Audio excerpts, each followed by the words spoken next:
started as a dare for college friends. Mark, Jenna, Sam, and Lisa sat in Mark's dimly lit dorm room, the glow of the computer screen casting eerie shadows on their faces. The conversation had turned toward urban legends and eventually the dark web. "Everyone says it's full of hackers and creepy stuff," Jenna said, leaning back in her chair. "But has anyone here actually seen it?" Mark, the tech-savvy one of the group, smirked. "It's not that hard to access. Just need the right tools. It's mostly scams and people pretending to be spooky." "Prove it," Sam said, his tone half joking, half daring. With a shrug, Mark opened a hidden folder on his laptop and launched a special browser. After typing a string of random-looking characters into the address bar, the screen filled with a black background and links with cryptic names. Obsidian Market, Pandora's Box, The Silent Room. "See? It's just a bunch of shady stuff," Mark said. "Drugs, fake IDs, maybe some weird forums. Click on something creepy," Lisa said, her voice tinged with nervous excitement. Mark hesitated but complied, choosing a link labeled The Watcher's Denver. The page loaded slowly, revealing a plain black background with a single line of text. "Do you wish to be seen?" Below it were two buttons, yes and a no. "What's that supposed to mean?" Jenna asked, leaning closer. "Probably some edgy nonsense," Mark replied. He clicked yes. For a moment, nothing happened. Then the screen went black. Just as Mark was about to close the browser, a video feed appeared.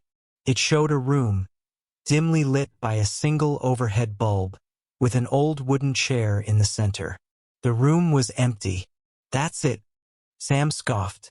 "Just a creepy live stream?" Before anyone could respond, the chair in the video moved slightly, as though someone had brushed against it. The friends froze. "Is this live?" Lisa whispered. Mark nodded, his hands hovering over the keyboard. "I think so." A message box popped up on the screen. "You are now being watched." The four exchanged uneasy glances. "It's probably just an automated thing," Mark said, though his voice lacked confidence. The video feed changed. The camera angle shifted, panning slowly to reveal a door at the edge of the room. For several long seconds, nothing happened. Then, the door creaked open, revealing darkness beyond. "What the hell?" Jenna said, her voice barely audible. Another message appeared. "Invite them in?" This time, there was only one option. Yes. "No way," Lisa said, backing away from the screen. "Don't click it. It's probably fake," Sam said, though his face had gone pale. Mark hesitated but clicked the button. The screen went black again. When the video returned, the chair was no longer empty. A figure sat there, motionless, shrouded in shadows. Its face was obscured, but its head tilted slightly, as if aware of the camera. The figure raised a hand, pointing directly at the screen. At them. A new message appeared. "Do you wish to play?" This time, the choices were yes and a no. "No," Lisa said firmly.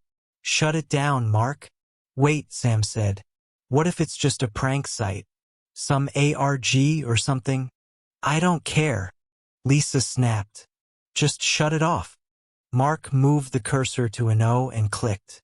The screen went black again, and for a moment, they thought it was over.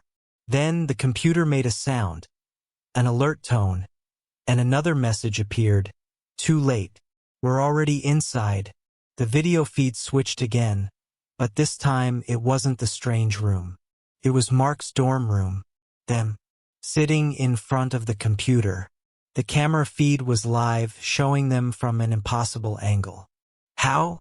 Jenna stammered, backing away. How is that happening?" Mark slammed the laptop shut, his heart pounding. "It's not possible. My webcam's covered." A faint knock sounded at the door.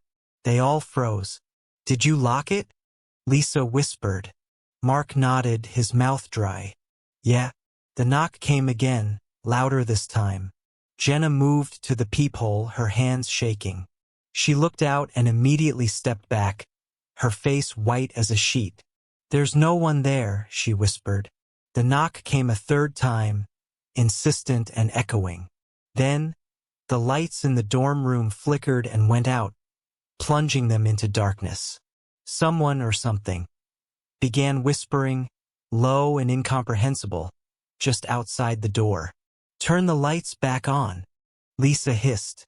Mark fumbled with his phone, using its flashlight to illuminate the room. The knocking stopped, but the whispers grew louder, as though they were coming from everywhere at once. "Let's get out of here," Sam said, heading for the window. The phone in Mark's hand vibrated, a notification lighting up the screen. It was a text message from an unknown number. "Running won't help." Mark dropped the phone, his breath catching in his throat. "How?"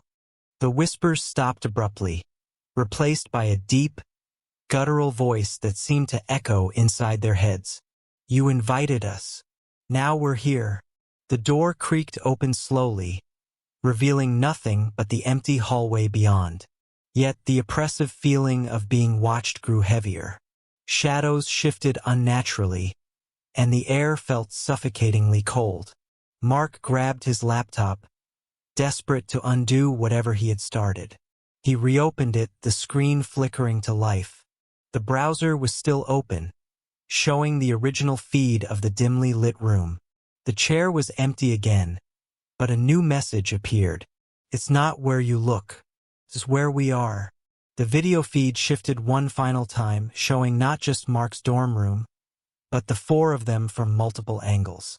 Shadows moved behind them, darker than the unlit room should allow. One by one, their phones buzzed. Each message read the same thing. "Look behind you." Jenna turned first, and her scream was the last sound any of them heard before the lights in the dorm flickered and went out for good.